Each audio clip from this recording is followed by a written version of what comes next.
Coffin?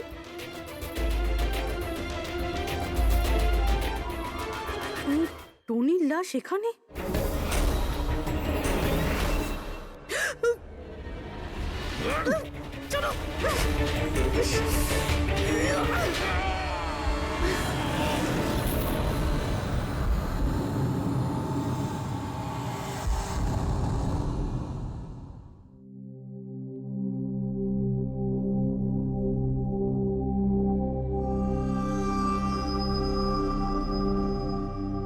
হ্যাঁ Pankaj, sir বমের ব্যাপারে কিছু জানতেই পারছি না স্যার। যে কটা লোককে আমরা সন্দেহ করছি না, প্রত্যেকটা লোকের ঠিকুজি খুঁজে বের করো খুব ভালো করে। হ্যাঁ দয়া, এই ব্যাপারে কিছু খুঁজে পেলে? স্যার ও কেস ফাইল থেকে তো পাচ্ছি না, তবে পুলিশ ডেটা থেকে পাচ্ছি স্যার। আচ্ছা, কাল রাত্রে কেউ পুলিশ ডেটাবেসে এন্ট্রি করেছে স্যার। এই দেখুন, রাত 3:30-র সময় সিস্টেমের ফায়ারওয়াল 15 মিনিটের জন্য বন্ধ ছিল। মানে স্যার কেউ এই সিস্টেমটাকে অ্যাক্সেস করার চেষ্টা করেছে আর কিছু ফাইল খুলেছে। কোন ফাইলগুলো? রাঘবের ফিঙ্গারপ্রিন্ট স্যার। রাঘবের ফিঙ্গারপ্রিন্টস? রাঘবের ফিঙ্গারপ্রিন্টস? কিন্তু কেন? এটার তো একটাই মানে দাঁড়ায় দয়া, সে যেই হোক সে রাঘবকে চিনতো না, এই জন্য ও রাঘবের ফিঙ্গারপ্রিন্ট পেয়েছিল ওই বোম রাখা ঘরে। সেই ফিঙ্গারপ্রিন্ট পুলিশের ডাটাবেসকে হ্যাক করে ওর ফিঙ্গারপ্রিন্টের সঙ্গে ম্যাচ করে দেখা হয়েছে। রাঘবের ব্যাপারে ওরা পুরোটাই জানতে পেরেছে, রাঘব দেখতে কেমন, কি কাজ করে, আর সেখান থেকে ওরা জানতে পারে যে রাঘব জেলে বন্দী হয়ে আছে। ওদের যে করেই হোক রাঘবকে জেল থেকে বের করতে হতো। এই জন্য রাঘবের নিরীহ সন্তান রাধিকাকে ওর অ্যাক্সিডেন্ট করিয়ে দিয়েছে। ও জানতো যে পুলিশের লোকেরা রাঘবকে নিয়ে রাধিকার কাছে আসবে তার মেয়েকে দেখানোর জন্য। নিজের সন্তানকে দেখতে রাঘব নিশ্চয়ই আসবে, আর তারপরে সুযোগ পেতেই রাঘবকে মেরে ফেলেছে। এরা খুব সাংঘাতিক লোক দয়া, ওরা এতটাই বিপজ্জনক পুলিশের ডাটাবেস পর্যন্ত হ্যাক করতে পারে। বাস স্যার একবার এটা জানতে পারি যে মর্গে রাঘবের খুন কে করেছে, তাহলেই। হ্যাঁ অভিজিৎ বলো। দয়া, পুরবীর একটা খুব বড় বিপদ হয়েছে, ওকে ফোনে পাচ্ছি না, ওকে খুঁজতে হবে। কি? ঠিক আছে, আমরা ওর মোবাইল ট্র্যাক করে পৌঁছচ্ছি।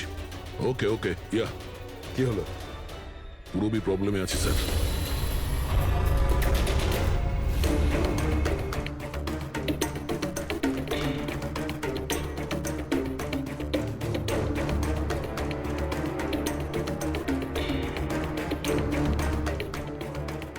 লোকেশন তো এটাই বলছে, চলো।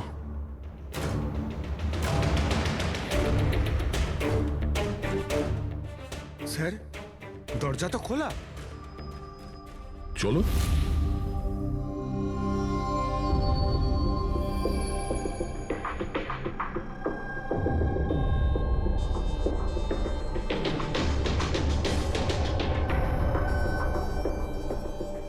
এখানে তো কেউই নেই।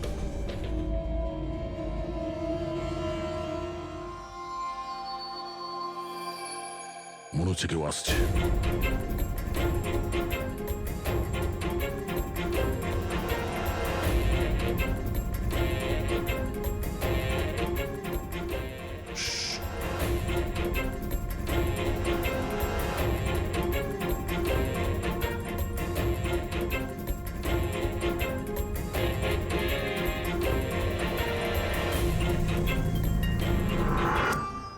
অভিজিৎ তুমি? আমি পুরবীর মোবাইল ট্র্যাক করে এখানে এসেছি। পুরবী কোথায়? পুরবী তো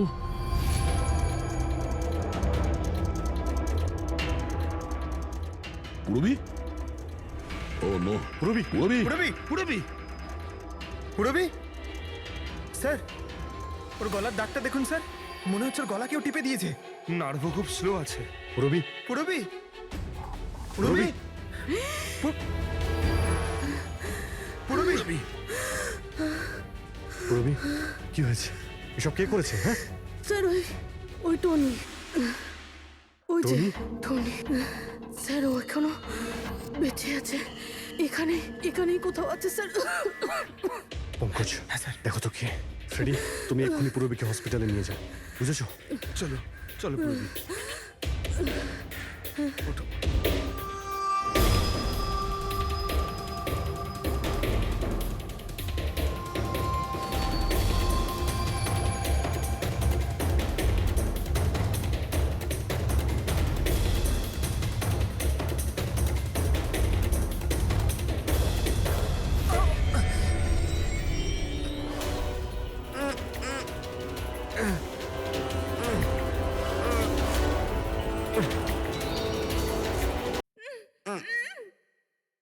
আমার স্বামী। ভয় পাবেন না, আমরা সিআইডি থেকে।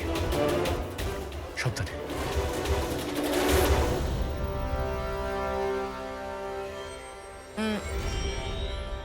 আপনি কে? আমি ডক্টর বিক্রান্ত। ওরা জোর জবরদস্তি করে আমার থেকে সার্টিফিকেট বানিয়েছিল। আমার বউ ওদের কাছে বন্দি ছিল, ওর প্রাণের ঝুঁকি ছিল। এই, এসব কি হচ্ছে কি? হ্যাঁ, এতক্ষণ তো লাশটা মিথ্যে ছিল। যদি সত্যি কথা না বলো না, তোমাদের দুজনকে জীবন্ত পুঁতে ফেলবো। না স্যার, আমি বলছি স্যার, আমি বলছি। তুই অন্ধ হওয়ার নাটক করেছিলি যাতে এই টনি রাধিকাকে মারতে পারে।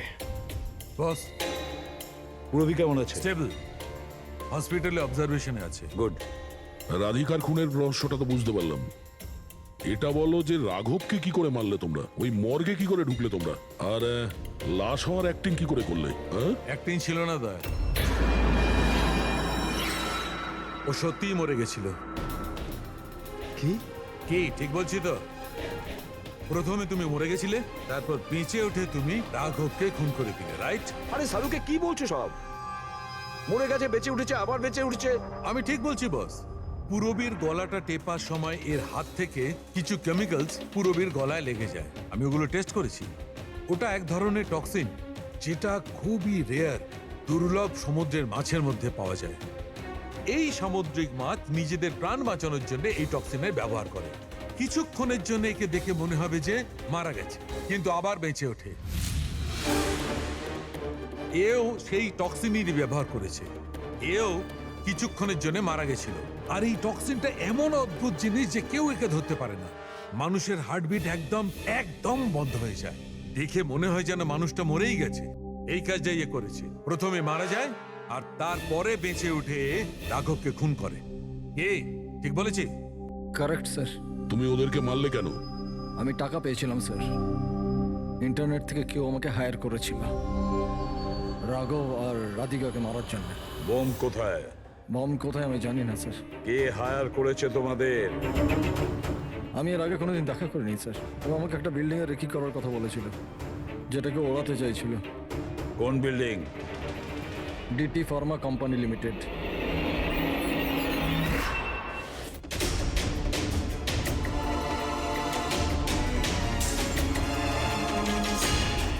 এদিকে শোনো ভাই, এদের মধ্যে কেউ কি এখানে আজকে এসেছে? হ্যাঁ, এ পার্কিং লটে গেছে স্যার।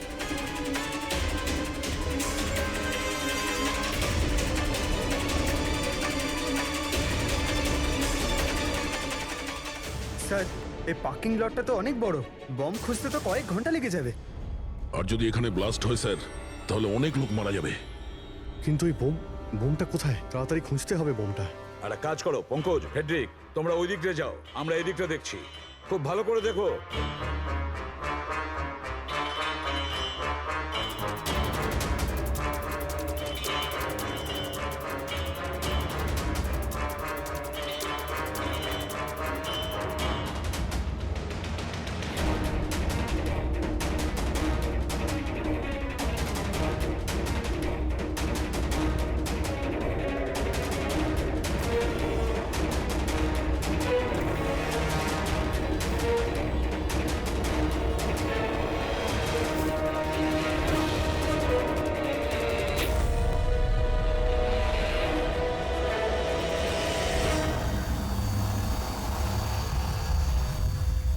নিতিন,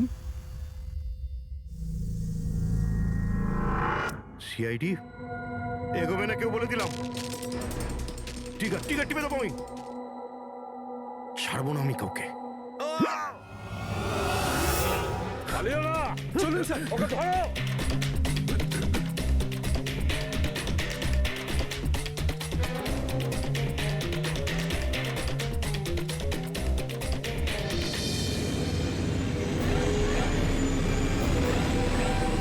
খেলা শেষ।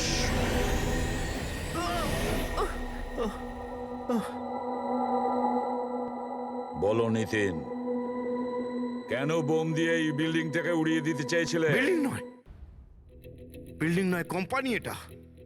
স্বপ্ন আমার, পরিশ্রম আমার। এটাকে আমি জমি থেকে আকাশ পর্যন্ত তুলেছি, রক্ত ঘাম এক হয়ে গেছে এটা করতে আমার। আর এরা সব কৃতজ্ঞতা স্বীকার তো দূরে থাক, আমাকে বের করে দিয়েছে ওই বোর্ড অফ ডিরেক্টর। আমি বানিয়েছি ওকে, আমি। আর উনি উনি আমাকেই বের করে দিয়েছেন। কি অবস্থা করেছে আমার! প্রতিশোধ তো নিতেই হতো। কিছু লোকের প্রতি প্রতিশোধ নেওয়ার জন্য তুমি এই পুরো বিল্ডিংটাকে উড়িয়ে দিতে চেয়েছিলে? হ্যাঁ, এই বিল্ডিং এ যে সমস্ত নিরীহ লোকেরা আছে তারা কি ক্ষতি করেছিল তোমার? রাঘব আর তার মেয়েরও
কত হয়েছে দাদা? 7 টাকা।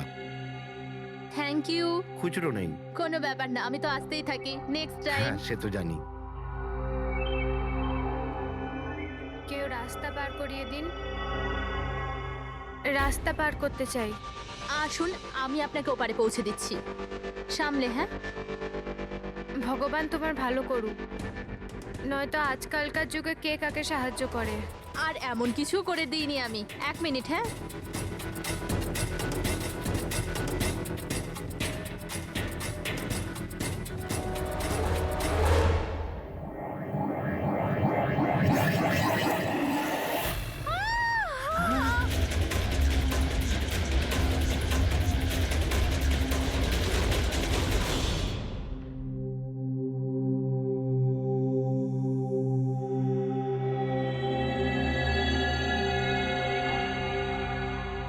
তুমি এখানেই দাঁড়াও। এসো।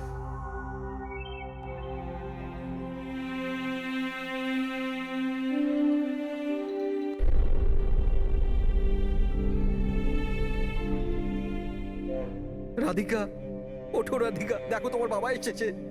স্যার, এটা কবে হলো, কি করে হলো? কাল রাত্রে তো একদম ঠিক ছিল আমার মেয়ে। রাধিকা ওঠো।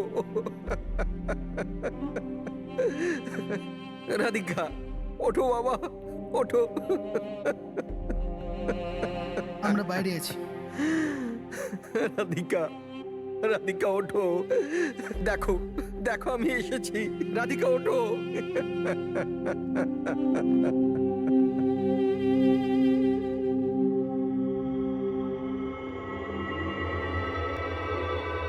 ডক্টর, অ্যাকচুয়ালি কি হয়েছিল?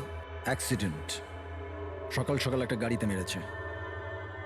যতক্ষণ লোকে এখানে নিয়ে এলো মারা গেছিল।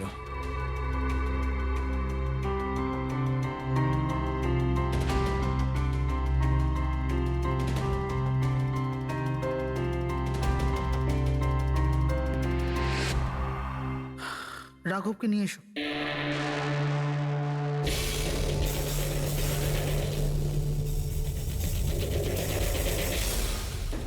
স্যার, একটু ভেতরে চলুন। কি হয়েছে? আসুন না স্যার।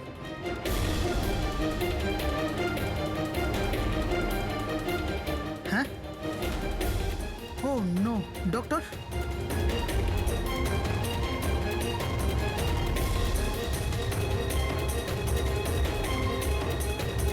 He is dead.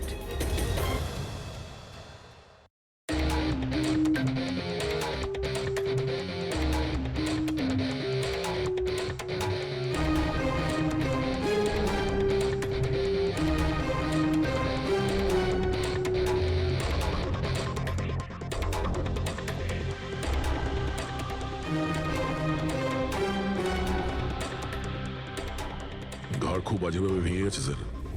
খুনি কোনো সুযোগই দেয়নি। স্যার মাত্র 10 মিনিটের জন্য ওনাকে একা ছেড়েছিলাম। বুঝলাম না কি করে এসব হলো 10 মিনিটে। খুনির কোনো সূত্র? না স্যার, আমরা তো বাইরেই ছিলাম স্যার, দরজাও বন্ধ ছিল, কেউ বাইরে থেকে ভেতরে আসেও নি, ভেতর থেকে বাইরে যায়ও নি। এটা কিভাবে সম্ভব? মানছি খুনি এখানে লুকিয়ে বসেছিল, কিন্তু এসব করে বাইরে গেল কি করে, আর সেটা 10 মিনিটের ভেতরে? না না না, একটা কথা বল, তুমি জোর দিয়ে বলতে পারবে যে এখানে লাশ ছাড়া অন্য কেউ ছিল না? একদম স্যার, কেউ ছিল না, কারণ ঘর থেকে বেরোনোর আগে পুরো ঘরটা আমি নিজে চেক করেছি।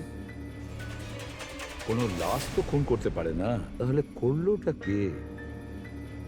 এটা নিশ্চয়ই কোনো মানুষেরই কাজ। খুনি কোথায় লুকিয়ে থাকতে পারে? এই রাঘব কে ছিল? একজন সাধারণ চোর ছিল, কাল রাত থেকেই লকআপে ছিল। অ্যাক্সিডেন্টে ওর মেয়ে মারা গেছিল, তাই ওকে এখানে নিয়ে এসেছিলাম। দয়া,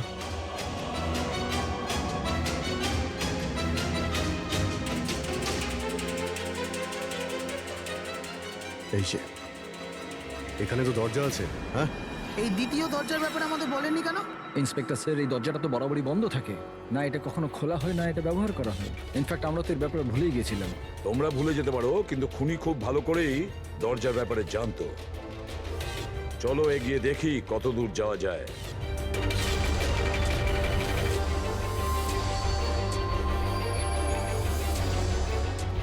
স্যার এই জায়গাটা তো সত্যি সত্যি অনেকদিন ধরেই বন্ধ পড়ে আছে মনে হচ্ছে। স্যার, হ্যাঁ, এই দেখুন, জুতোর চাপ আর এই টুলের চাপ, মনে হচ্ছে কেউ এখানে বসেছিল।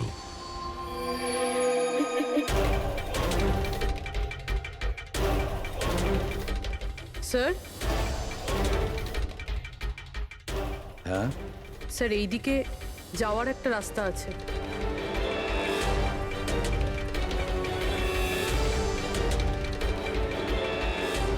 স্যার, হ্যাঁ,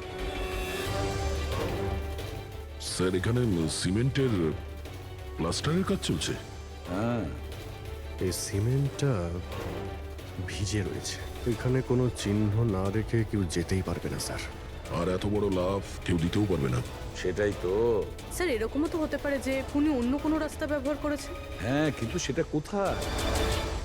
স্যার, স্যার দরজা।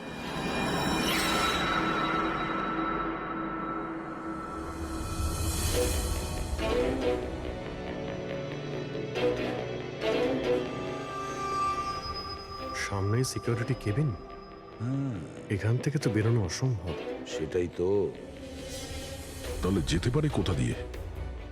স্যার এই খুনি কিন্তু বেশ ভালো প্ল্যান বানিয়েছিল। হ্যাঁ, কিন্তু একটা প্রশ্ন থেকে যায়, একটা সাধারণ চোরকে মেরে ফেলার জন্য এত বড় প্ল্যানিং আর এত বড় ঝামেলা করার কি দরকার তার? আর কেনই বা করবে? হ্যাঁ স্যার, রাঘব তো পুলিশ কাস্টাডিতেই ছিল, ওকে মারার প্ল্যানিং এখানে কেন করলো, তাও হসপিটালের মর্গের মধ্যে? আর তারপর খুনি বা জানলো কি করে যে ওর মেয়ের আজকেই অ্যাক্সিডেন্ট হবে আর ওর বডিকে এখানে নিয়ে আসা হবে? গন্ডগোল আছে অভিজিৎ, অনেক বড় গন্ডগোল আছে। এই রাধিকা আর ওর বাবা রাঘবের মাঝখানে কোনো না কোনো আলাদা সম্পর্ক নিশ্চয়ই আছে।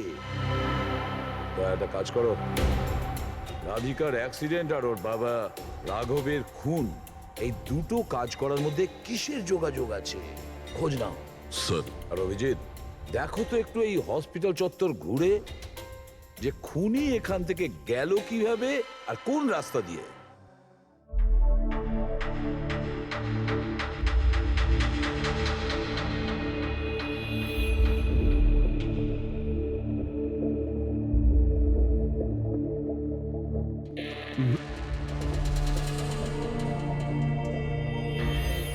জানালা দিয়েই যে খুনি বাইরে বেরিয়ে এসেছে তা তো মনে হচ্ছে না। হ্যাঁ স্যার, কেননা এখানে মাটিটা তো ভেজা রয়েছে। যদি এখান থেকে লাফিয়ে বাইরে আসে তো কোনো চিহ্ন বা কিছু তো থাকতো। সেটাই তো।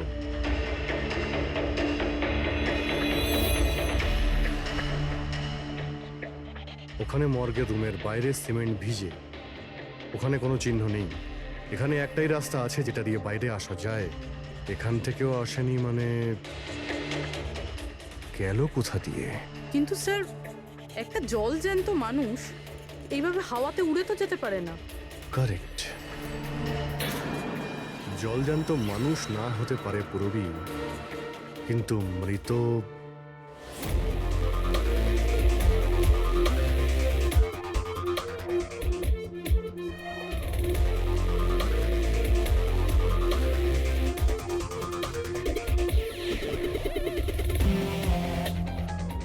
স্যার, এই মেঝেতে যে জীবাণুনাশক কেমিক্যাল স্প্রে করা হয়েছে এর ওপর জুতোর ছাপ রয়েছে। মানে খুনি যদি রাঘবকে খুন করে এই দরজা দিয়ে বাইরে বেরিয়ে যায় তাহলে তার কেমিক্যাল লাগা জুতোর চিহ্ন ওখানেও থাকা উচিত। এখানটায় দেখো তো।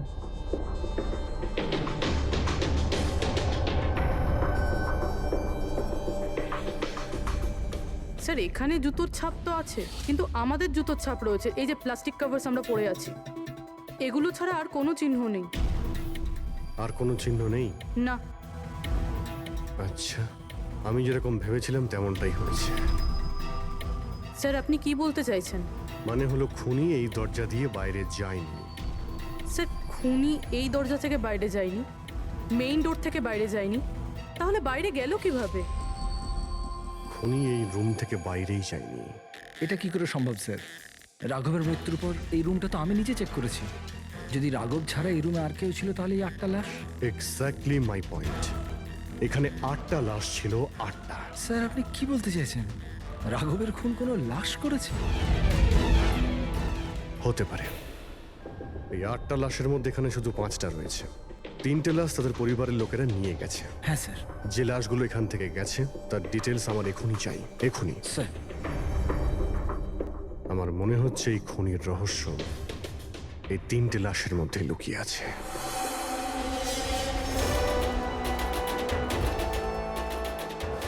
ওই অ্যাক্সিডেন্টটা এখানে হয়েছিল।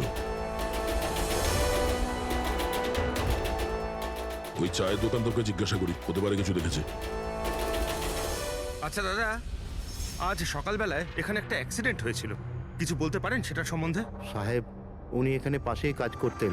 উনি রোজ চা খেতে আমার এখানে অবশ্যই আসতেন। আজকেও চা খেয়ে উনি আমার এখান থেকে বেরোচ্ছিলেন, এমন সময় অ্যাক্সিডেন্ট হয়ে গেল। সাহেব, কিছু বুঝতেই পারলাম না ওই গাড়িটা কোথা থেকে এখানে এলো আর ওকে ধাক্কা দিয়ে গেল। গাড়ির নম্বরটা দেখেছেন আপনি? সাহেব, সবকিছু এত তাড়াতাড়ি হয়ে গেল, নাম্বার দেখার সুযোগই পাইনি। আচ্ছা, গাড়িটা কি ছিল দেখেছিলেন? সাদা রঙের বড় গাড়ি ছিল স্যার। ও একলা ছিল না ওর সাথে অন্য কেউ ছিল? এসেছিলেন তো একা একাই। না স্যার, ও একা ছিল না, ওর সঙ্গে আরেকটা মেয়ে ছিল যে অন্ধ ছিল, আর রাধিকা দিদি তাকে রোড ক্রস করাচ্ছিল যখন অ্যাক্সিডেন্ট হয়েছে। ওই মহিলাটা দেখতে পেতেন না? তাহলে ওরও চোট লেগেছে। কোথায় গেছে ও? সেটা তো জানি না স্যার, অ্যাক্সিডেন্টের পরেই ও উধাও হয়ে গেল। স্যার, আমার মনে হচ্ছিল যে ও নাটক করছে। প্রথমে তো ঠিকঠাকই দাঁড়িয়েছিল, তারপর দিদিকে দেখে ও সাহায্য চাইলো। এটা হতে পারে যে ওই মহিলা যে কোনোভাবেই হোক রাধিকাকে মাঝ রাস্তায় নিয়ে যেতে চেয়েছিল, সেই কারণেই ও চা খাওয়ার জন্য অপেক্ষা করছিল, আর সবাইকে ছেড়ে ও ওর কাছেই সাহায্য চেয়েছে। রাধিকা ওই মহিলাটিকে নিয়ে ডিভাইডারের কাছে যাওয়ার পরেই মহিলাটি গায়েব হয়ে গেছে। তারপরে ওই গাড়িটা রাধিকাকে মেরেছে। তার মানে এটা কোন অ্যাক্সিডেন্ট নয়, খুন? এখন তো এরকমই কিছু মনে হচ্ছে। কিন্তু স্যার, কেউ রাধিকাকে কেন খুন করবে? সেটাই তো জানতে হবে। রাঘব আর রাধিকার এই দুজনের মৃত্যুর কারণ কিছু বুঝতে পারছি না। রাঘব, এক মিনিট, এই রাঘব জেলে ছিল, আর ওখানে ওকে কেউ মারতে পারতো না। আর রাধিকাকে মেরে রাঘবকে সেখানে পাঠিয়েছিল যেখানে ওকে মারার ব্যবস্থা করেছিল, মর্গ। এক্স্যাক্টলি। কিন্তু স্যার, রাঘব তো একটা সামান্য চোর ছিল, ওকে মারার জন্য এত বড় প্ল্যানিং? ফ্রেডি নিশ্চয়ই এই মামুলি চোরের কাছে এমন কিছু ছিল যেটা মামুলি নয়। আচ্ছা কালকে এখানে ডিউটিতে গেছিল? কাল কিসের তর্ক বিতর্ক চলছে এখানে? নমস্কার স্যার। রাঘব, তুই তুই এখানে কি করছিস? স্যার, রাঘব বলছে ও অনেক বড় ইনফরমেশন নিয়ে এসছে। আচ্ছা, ঠিক আছে, ওর কাছ থেকে ইনফরমেশন নিয়ে নাও। কিন্তু স্যার, ও টাকা চাইছে।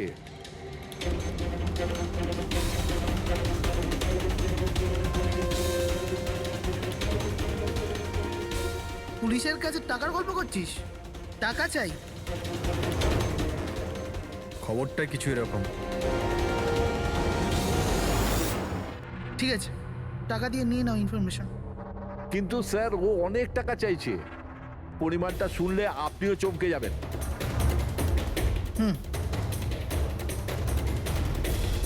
বল, কত দাম তোর ইনফরমেশনের? 3 কোটি। আরে,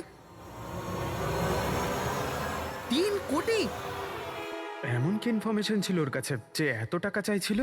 জানি না স্যার, ও কিছু বলেনি। হ্যাঁ, এটা বলছিল যে কয়েক হাজার লোকের জীবনের প্রশ্ন, কিন্তু বলবে তখনই যখন ও 3 কোটি টাকা নেবে।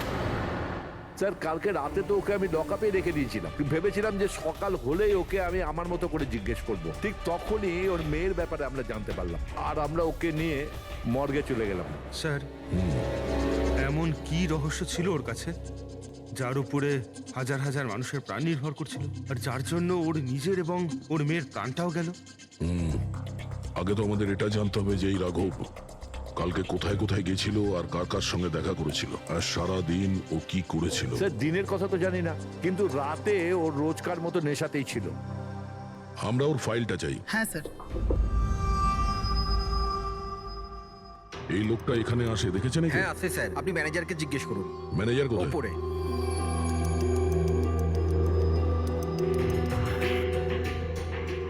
ম্যানেজার? ওই দেখুন ম্যানেজার। আমরা সিআইডি থেকে আসছি। এই লোকটা কাল এখানে এসেছিল? স্যার, এ তো রাঘব, এ সবসময় এখানে আসে।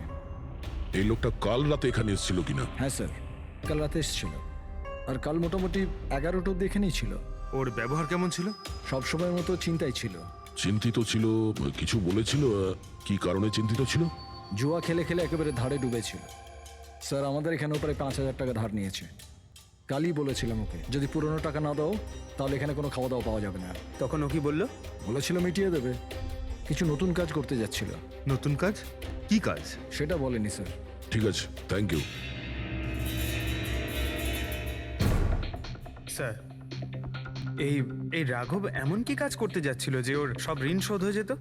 আর পুলিশ স্টেশনে গিয়ে বলেছিল যে ওর কাছে বিশেষ একটা ইনফরমেশন আছে। 3 কোটি চেয়েছিল তার জন্য। যাই ঘটেছে, রাঘবের এখান থেকে বেরোনোর পর আর পুলিশ স্টেশনে যাওয়ার আগে জানার চেষ্টা করি যে রাঘব এখান থেকে বেরোনোর পর কোথায় কোথায় গেছিল।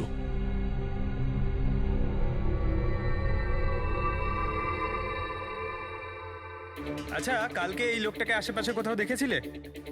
হ্যাঁ স্যার, যখন এখান থেকে বেরোচ্ছিলাম তখন আমি দেখেছি ওনাকে। তারপর কোথায় গেলেন আমি কিছু জানি না। আচ্ছা, এখান থেকে ও হেঁটে গেছিল না? হ্যাঁ স্যার, শুধু হেঁটেই গিয়েছিল, পুরো নেশা করেছিল। ওইদিকে কোথায় গেল স্যার? নেশা অবস্থায় হেঁটে গেছে তো বেশি দূর যায়নি। চলো দেখি। Thank you. ঠিক আছে স্যার।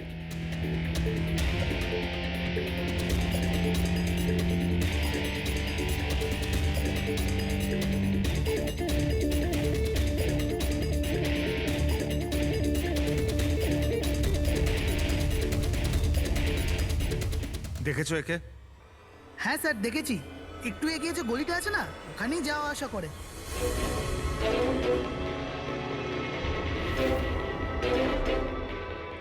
এক মিনিট, এই লোকটাকে দেখেছো? এ তো শিবার আত্মীয়।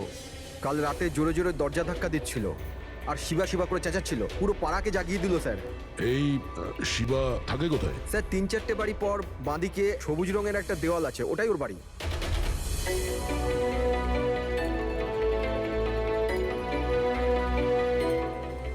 তালা লাগানো আছে, খুলতে হবে। পঙ্কজ, একটা কাজ করো, আশেপাশে কেউ আছে কিনা দেখো, ডাকো ওকে। আরে এদিকে এসো।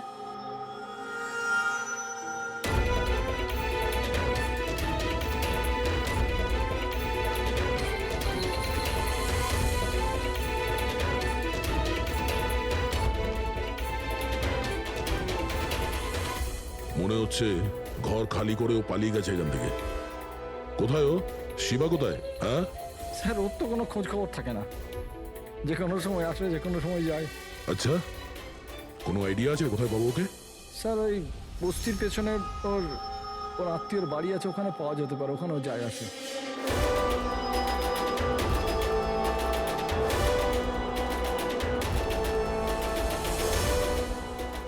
এই বাড়িটা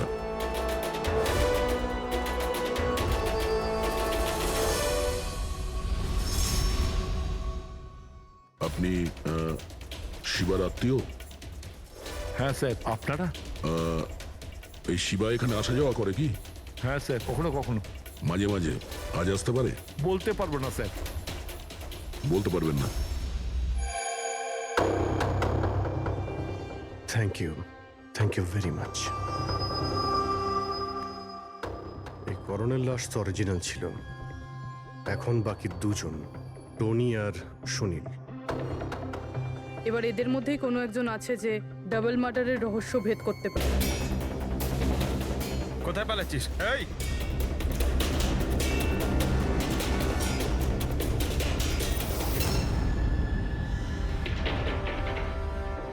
চল। স্যার আপনারা আমার পেছনে কেন পড়ে আছেন? আমি কিছু করিনি, আমাকে মারবেন না। দেখুন আমি চুপ। এখন এটা বল, ওই রাত্রে রাঘব যখন তোর বাড়িতে এসেছিল তখন কি হয়েছিল? স্যার আমি রাঘবকে নিয়ে গেছিলাম মালাডের কমল সোসাইটিতে। ও চুরি করতে গেছিল, তাই ও একটা বাড়িতে ঢুকে পড়লো, কিন্তু আমি জানতাম না ও কোন বাড়িতে গেছিল।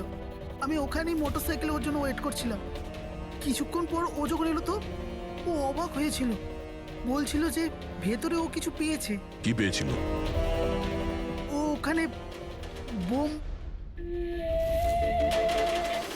কি? আমি ওকে বলেছিলাম যে এই কথাটা আমরা পুলিশকে বলে দিই, কিন্তু স্যার ও নিজের লোভ সামলাতে পারলো না, তো ওর স্বার্থ সিদ্ধি করার চেষ্টা করলো। ব্যাস স্যার, এর বেশি আমি কিছু জানি না। যদি তুমি কিছু না করো তাহলে তুমি পালাচ্ছিলে কেন? স্যার ওই রাঘব আর ওর মেয়ের মৃত্যুর খবর শুনে আমি ভয় পেয়ে গেছিলাম, শুধু আমার আর আমার পরিবারের প্রাণ বাঁচানোর জন্য পালাচ্ছিলাম। স্যার হয়তো সেই জন্যই বলছিল যে হাজার হাজার লোকের জীবনের ব্যাপার। আর যদি সত্যি রাঘব ওখানে বোম পেয়ে থাকে তাহলে এটা তো খুব সাংঘাতিক ব্যাপার। অন্য কেউ ওই বোমটা পাওয়ার আগে আমাদের খুঁজতে হবে ওই বোমটাকে। কোথায় ছেড়েছিলে তুমি রাঘবকে বলো আমাদের। চলো। কমেন। ডক্টর বিক্রান্ত। হ্যাঁ বলুন। আমি সিআইডি থেকে এসেছি। সিআইডি? বসুন। না ঠিক আছে, এই এই টনির ডেথ সার্টিফিকেট আপনি ইস্যু করেছিলেন? হ্যাঁ আমি ইস্যু করেছিলাম। আচ্ছা তাহলে কি টনি সত্যিই মারা গিয়েছিল? এটা কি ধরনের প্রশ্ন করছেন আপনি? অফকোর্স মারা গেছিল, না হলে আমি ডেথ সার্টিফিকেট ইস্যু করতাম কি করে? দেখুন ডক্টর, আমি সেরকম কিছু বলতে চাইনি। এরকমও তো হতে পারে আপনার কোনো ভুল হয়েছিল, ও বেঁচে ছিল আর তারপর। আমার 20 বছরের জীবনে আমাকে আজ পর্যন্ত এরকম অভিযোগ কেউ করেনি। আচ্ছা ডক্টর, আপনি কি টনিকে আগে থেকে চিনতেন? আগে না, ওনার স্ত্রী ওনাকে ক্লিনিকে নিয়ে এসেছিলেন। হার্ট অ্যাটাক হওয়ার জন্য উনি মারা গিয়েছিলেন। হ্যাঁ ম্যাডাম, এটা সত্যি যে আমাদের দিক থেকে কোনো ভুল হয়নি। আমি কোনো হাতুড়ে ডাক্তার নই ম্যাডাম। 20 বছরের অভিজ্ঞতা আছে আমার। ইংল্যান্ড মেডিকেল কলেজ থেকে ডিগ্রি আছে আমার। আপনি বুঝতে পারছেন? England medical college. আর আপনি আমার যোগ্যতায় সন্দেহ করছেন? আমি কি জীবিত আর মৃতর মধ্যে পার্থক্য বুঝি না? I am so sorry doctor, আমি সেরকম কিছু বলতে চাইনি। আচ্ছা আপনি এটা বলুন, ওই লাশটাকে নিয়ে কোথায় যাওয়া হয়েছিল? কবরস্থানে নিয়ে গেছিল, আর কোথায় যাবে? থ্যাঙ্কস।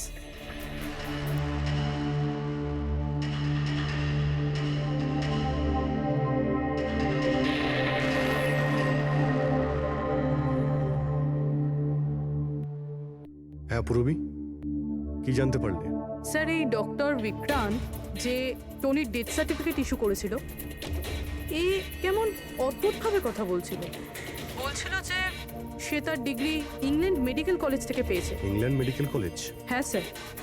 স্যার এই নামের তো কোনো কলেজ নেই, আমি ইন্টারনেটেও চেক করেছি। তাহলে আমাকে এরকম কেন বললো? আমার মনে হচ্ছে ও কিছু লুকোচ্ছে।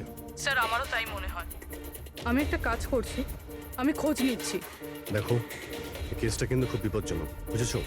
তুমি একা কিছু করতে চেও না। তুমি তোমার লোকেশন পাঠাও, আমি এক্ষুনি যাচ্ছি। ওকে? ঠিক আছে স্যার।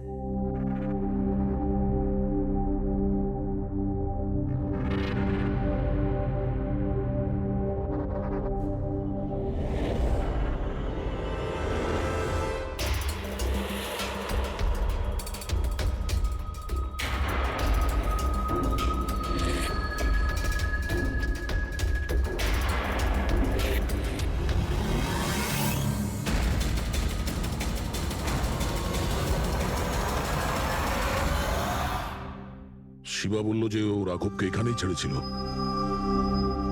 এখানেই আশেপাশে কোথাও জিজ্ঞাসা করিনি? আপনাদের যা যা সাজেশন আছে আমাদের বলতে পারেন। মনে হচ্ছে কোনো মিটিং চলছে ভেতরে। একটুখানি সেটা একটু দেখে মেনটেনেন্সটা নেওয়া বাড়িয়ে যেত। নিলে। এক্সকিউজ মি, আমরা সিআইডি থেকে আসছি, আপনার কাছে কিছু জিজ্ঞাসাবাদ করব। রাঘব নামের আপনাদের মধ্যে কেউ একে দেখেছেন? না স্যার। কাল রাত আপনাদের মধ্যে কারোর বাড়িতে চুরি হয়েছে? কাল আই ডোন্ট থিঙ্ক সো। কিন্তু আপনারা এখানে কি করছেন? দেখুন, আমাদের কাছে পাকা খবর আছে যে এই লোকটা আপনাদের মধ্যে কারোর একজনের বাড়িতে চুরি করেছে। স্যার, যদি আমাদের মধ্যে কারোর বাড়িতে চুরি হয়ে থাকে তাহলে আমরা জানতাম না নাকি? জানতে পারতেন, কিন্তু আপনারা যদি আমাদের মিথ্যে কথা বলেন তাহলে আমরা জানবো কি করে? আমাদের আপনাদের সবাইয়ের ঘরের তল্লাশি নিতে হবে। নিতিন বাবু, let's cooperate with CID. Sir, আপনারা তল্লাশি নিতে চান, আপনারা করুন তল্লাশি, আমাদের কোনো প্রবলেম নেই। ঠিক আছে, মনে হচ্ছে তল্লাশি করে কোনো লাভ হবে না। বোম এখান থেকে সরিয়ে দেওয়া হয়েছে। এতক্ষণে বম হয়তো টার্গেটে পৌঁছেও গেছে। তাহলেও এদের মধ্যে কেউ না কেউ মিথ্যে কথা বলছে। একটা কাজ করো, এদের সবার ডিটেলস বার করো। বোম না হোক, বারুদ কিংবা অন্য কোনো প্রমাণ নিশ্চয়ই পাবো। আমাদের কাছে সময় খুব কম, তাড়াতাড়ি করো।